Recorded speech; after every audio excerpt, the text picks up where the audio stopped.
Bonjour tout le monde et bienvenue dans cette petite vidéo. Alors aujourd'hui je vous propose la base de ma tarte aux pommes. Alors à chaque fois que je fais des tartes aux pommes, je vous les montre sur mon Facebook en images.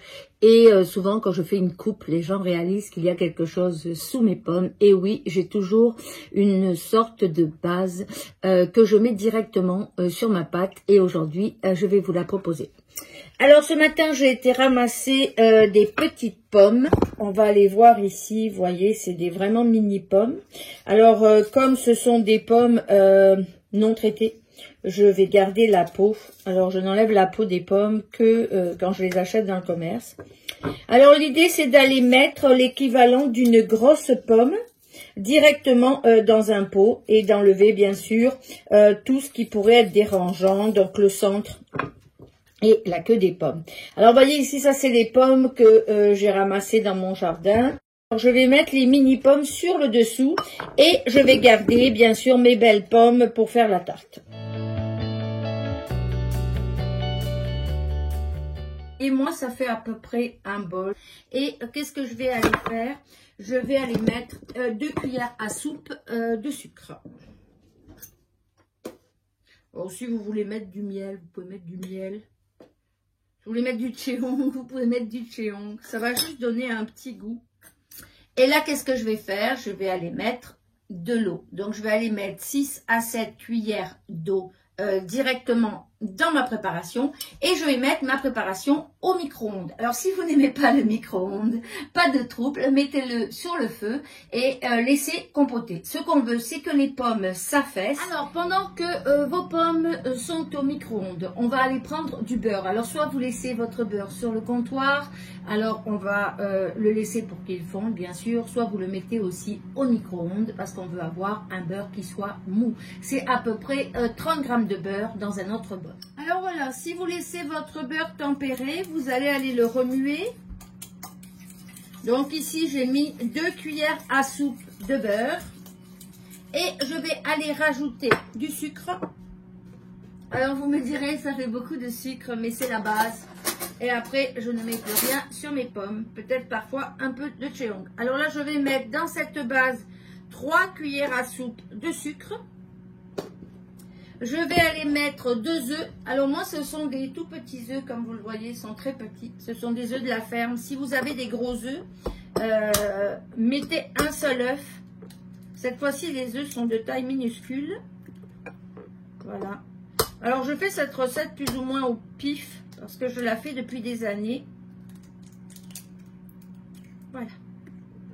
Donc là, l'idée, bien sûr, c'est de remuer le tout. Je vais aller mettre de la fécule. Alors, ça peut être de la maïzena, fécule de maïs, ou ça peut être de la rorotte, ou de la fécule de pommes de terre. Utilisez la fécule que vous avez sous la main. Voilà. Alors là, on vient d'entendre mon micro-ondes qui s'est arrêté. Donc, ma compote de pommes doit être prête. Voilà. Donc là, je vais aller mettre 1 cuillère à soupe de fécule. Alors, la fécule, ça me permet de pas trop détremper ma pâte. Parce que quand je vais faire ma pâte, je vais aller ajouter ma base dessus. Mais la pâte n'aura pas cuit. Et je ne veux pas que ça soit mouillé. Voilà. Donc là, on remue bien. Alors, je vais aller chercher mes pommes. Alors, comme vous le voyez, mes pommes ont fondu. Le bol est très chaud. Voilà. Donc là, je vais aller écraser mes pommes pour avoir une structure molle. Alors, ne pas oublier que j'ai gardé la peau. Alors, c'est une version en direct. Voilà. Donc là, vous voyez, la compote de pommes est écrasée. Et je vais aller la mettre directement dans mon œuf et mon mélange. Alors, c'est un peu chaud. Je ne la mettrai pas parce que mon jaune d'œuf, il va réagir. Donc, on va attendre un peu que ça refroidisse. Et j'irai intégrer les deux mélanges. Alors, bien sûr, pendant ce temps, j'ai déjà fait ma pâte à tarte. Ma pâte à tarte est au frais. Elle repose pour 1 heure. Pâte sans gluten, vous avez la vidéo. Je vais vous la mettre là en haut sur le côté. Vous pourrez aller la voir. C'est une vidéo très détaillée de comment je fais ma pâte à tarte. Et pendant le temps que ce mélange refroidit, je vais aller couper en quartier toutes mes pommes. Alors pourquoi je prépare tout à l'avance? C'est parce qu'au moment où je vais faire ma pâte, je vais aller mettre sur le dessus mon mélange. Et je veux après que le montage se fasse très rapidement. Je veux pas qu'une fois que ma pâte est mouillée, je commence à éplucher mes pommes pour aller les garnir. Non, en général, j'ai préparé tous les quartiers de pommes et je n'ai plus qu'à faire la décoration. Alors voilà, ma pâte de tarte aux pommes est au frais depuis 1 heure. Là, j'ai prédécoupé l'ensemble de mes pommes et j'ai mis du citron pour éviter qu'elles noircissent. Et maintenant, je vais aller faire un petit truc que je vous ai déjà montré. C'est-à-dire que quand j'ai un plat à tarte, ben moi, je mets toujours du beurre. Alors ça, c'est quelque chose que je fais de façon systématique. Je mets du beurre et je vais aller mettre un peu de sucre qui va faire que ma pâte va être croquante sous le dessous avec un petit goût beurré sucré. Alors moi j'adore faire ça. Voilà, donc là on prend du beurre, juste on étale et après, bon on n'en met pas beaucoup, on va aller mettre un peu de sucre qu'on va aller faire bouger directement. Voilà. Et je vais aller mettre ma pâte. Voilà. Donc ici, ma pâte a reposé pendant 1 heure. Vous avez la vidéo de ma pâte. Voilà, c'est une pâte à tarte. Et je vais aller sûrement faire une grosse tarte et des mini tartes. Alors voilà, on va juste aller prendre la pâte à tarte. Alors, c'est la première fois que je la fais avec la farine Caputo parce que j'avais plus de farine. Donc, on verra bien ce que ça va donner. Alors là, je vais juste la mettre dans mon moule et aller directement à l'intérieur l'étaler. Donc, je la mets pas à part. Je l'ai sortie du frigo. Je l'ai laissée un peu tempérer parce qu'elle était trop froide pour la travailler. Et là, je vais juste aller l'appliquer à l'intérieur de mon moule. Alors, par la suite, j'ai fait le mélange que je vous ai proposé, c'est-à-dire j'ai été mélanger ma compote de pommes avec mon deuxième mélange et je vais aller le verser sur ma pâte. Alors, pendant ce temps, c'est sûr que j'ai mis mon four à chauffer pour que dès que je suis prêt, j'enfourne ma pâte. Alors, vous voyez que mon moule est un moule à double fond, c'est-à-dire que je peux enlever directement juste le dessous. Je trouve que dans le sans-gluten, c'est plus pratique. Je vous dirai ce qu'il en est, si elle était bonne ou pas. Voilà. Donc on fait ça tranquillement. Moi, j'aime la monter directement dessus. Il y a des gens qui la montent entre 2 papiers transparents. Bon, je trouve ça un peu dommage. Tant qu'à faire, on la fait sur place. Vous voyez, je vais faire un petit bord, mais pas un gros, parce que chez moi, on n'aime pas les bords. Donc, voilà. Alors, on essaye de ne pas trouer la pâte. Voilà. Là, on essaye d'avoir un fond régulier. Alors, avec la main, on le sent quand le fond n'est pas régulier. Vous voyez, je vais aller. Voilà. Et alors là, la mixture que j'avais fait tout à l'heure et qui était froide. Alors ici, je vais le monter un tout petit peu. Vous voyez. Puis ici aussi. Alors, vous pourriez vous amuser avec un couteau ou avec une fourchette. Directement, aller faire des dessins comme ceci. Bon, on peut faire beaucoup de choses en décoration. Aujourd'hui, je ne suis pas du tout dans la déco. Voilà. Donc là, je vais prendre une fourchette. Puis, je vais aller trouer ma pâte. Alors, moi, je fais toujours ça. C'est une habitude. Voilà. Et là, je vais aller mettre ma base.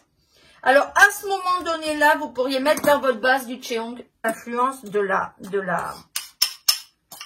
Alors, vous voyez, là, j'ai 2 œufs. D'habitude, j'en mets plein. C'était 2 petits. Voilà, donc là, je vais aller mettre, elle est bien jaune. Hein. Voilà, donc on voit mes pommes. Voilà. Donc ça, c'est ma pâte. Et là, je vais tout simplement aller faire un dessin. Alors, on pourrait les mettre n'importe comment. Mais ça, c'est une chose que je n'aime pas, les mettre n'importe comment. Alors, à cette étape, on essaye de faire vite. C'est ce que je vous ai expliqué. C'est pour ça que je les coupe tous à l'avance. J'espère en avoir fait assez. En général, je fais minimum 5-6 pommes. Parce que j'aime bien avoir beaucoup de pommes. L'idée, c'est pas juste de manger de la pâte, c'est d'avoir des pommes. Alors après, je vais continuer. Alors, des fois, je fais une autre ligne comme ça sur le côté. Voilà. Alors, je vais la partir d'ici. Comme ceci. Alors, le truc, c'est de ne pas en manquer. Parce que si on en manque, ben, falloir prendre du temps pour rééplucher. Là. Normalement, je ne devrais pas en manquer. Donc, on part toujours du côté. Moi, je pars toujours du côté.